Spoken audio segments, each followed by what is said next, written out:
उत्तर प्रदेश के 2 जिले गौतम बुद्ध नगर और बुलंदशहर तथा 5 तहसील खुर्जा, शिकारपुर, सिकंदराबाद, दादरी और अनूपशहर के 499 गांवों में तीनों सेना, आर्मी, एयरफोर्स और नेवी की छावनी बनने का प्रस्ताव सामने आया है।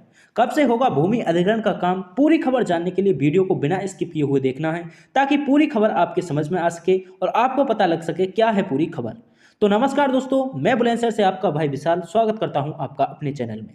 दरअसल बात एक 14 पेज के पीडीएफ से स्टार्ट हुई। ये 14 पेज का पीडीएफ लगातार लोगों के बीच एक बड़ी खबर बनता जा रहा है। इस पीडीएफ में लोगों का मानना है कि यूपी के बुलंदशहर और गौतम बुद्ध नगर के कुछ इलाकों को अधिग्रहित करके 499 गांवों में आर्मी, एयरफोर्स, नेवी के ट्रेनिंग सेंटर्स, छावनी आदि बनाई जाएंगी। बहुत से लोगों के मन में इस खबर को सुनकर खुशी है और वहीं बहुत से लोग चिंतित हैं कि उनका गांव चला जाएगा तो उनका क्या होगा। इसी चिंता को दूर करने के लिए यह वीडियो बनाई जा रही है, ताकि आपके मन में जितने भी छावनी से जुड़े हुए सवाल हैं मैं आपको उन्हें बता सकूं। दरअसल ये 14 पेज का पीडीएफ लोगों के दिमाग में इसलिए छावनी को लेकर बना हुआ है क्योंकि इसमें शुरुआत में कुछ ऐसी बातें लिखी हुई हैं जिसे समझने में थोड़ी परेशानी होती है। यहाँ तक कि कहीं कहीं पर तो बड़े बड़े लोग और कहीं कहीं पर पढ़े लिखे लोग भी के दिमाग में भी यही खबर है कि इन इलाकों में छावनी बनेगी। तो दोस्तों रुक जाओ, दरअसल ऐसा कुछ नहीं है। यूपी के 2 जिले गौतम बुद्ध नगर और बुलंदशहर और 5 तहसील के 499 गांव में छावनी की खबर एकदम से गलत है। दरअसल जो 499 गांव आपको इस पीडीएफ में दिखाई दे रहे हैं, इनमें से कुछ तो पहले से ही खुर्जा विकास प्राधिकरण में है और कुछ बुलंदशहर विकास प्राधिकरण के अंदर आते हैं। लेकिन अब 16 साल के बाद दोनों प्राधिकरण, खुर्जा विकास प्राधिकरण और बुलंदशहर विकास प्राधिकरण को एक साथ जोड़कर खुर्जा बुलंदशहर विकास प्राधिकरण बना दिया गया है और इसमें कुछ और गांवों को शामिल करके टोटल 499 गांव इस खुर्जा बुलंदशहर विकास प्राधिकरण में शामिल हो गए हैं।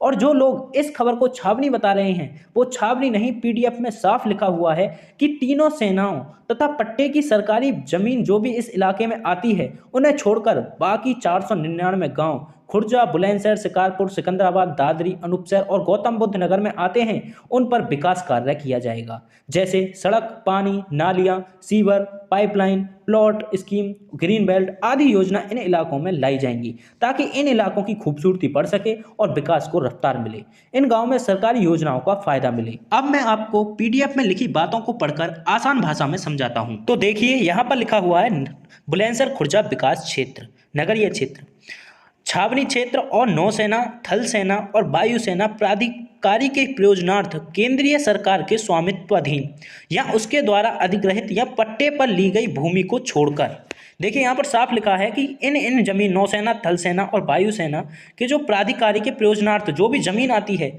और जो पट्टे की जमीन है उसे छोड़कर बुलंदशहर, सिकंदराबाद, शिकारपुर, जहांगीराबाद, अनूपशहर, गुलाबटी, खुर्जा पालिका परिषद के अंतर्गत आने वाले क्षेत्र हैं। यानी कि खुर्जा पालिका के ये क्षेत्र अंदर आए हुए हैं, बुलंदशहर और खुर्जा विकास क्षेत्र के अंदर, जो 16 साल के बाद एक हुए हैं। देखिए यहाँ पर यही लिखा है, यहाँ पर ये नहीं लिखे हुआ है कि इन क्षेत्रों में छावनी बनेगी। इन क्षेत्रों को छोड़कर लिखा हुआ है, पट्टे की जमीन तथा इन क्षेत्रों को छोड़कर बाकी इन क्षेत्रों के अंतर्गत खुर्जा विकास परिषद के अंतर्गत आने वाले ये क्षेत्र हैं। तो आपको समझ में आ गया होगा कि इन 499 गाँवों में कोई छावनी का कोई भी प्रस्ताव नहीं है। आप ही समझिए दोस्त, इतनी बड़ी खबर होगी तो किसी न्यूज़ चैनल, किसी अखबार, किसी गूगल पर नहीं होगी। ये खबर कहीं पर भी आप लोग दिखा नहीं सकते, यहाँ तक कि यूट्यूब पर भी इससे संबंधित कोई भी न्यूज़ आपको नहीं मिलेगी। सोचिए, इतनी बड़ी खबर और कहीं भी इसका कोई भी जिक्र नहीं होगा। तो गाइस, ऐसी कोई भी अपडेट नहीं है कि इन क्षेत्रों में 499 में छावनी बनेगी। तो आपको ये खबर समझ में आ गई होगी। वीडियो बहुत मेहनत से बनाई है, अच्छी लगी हो तो वीडियो को लाइक जरूर करना और चैनल पर नए हैं तो सब्सक्राइब करे बिना बिल्कुल नहीं जाना है और अपने क्षेत्र से जुड़ी हर खबर के लिए हमारे चैनल से जुड़े रहना है। धन्यवाद, मिलते हैं किसी और वीडियो के साथ, जब तक के लिए जय हिंद, जय भारत।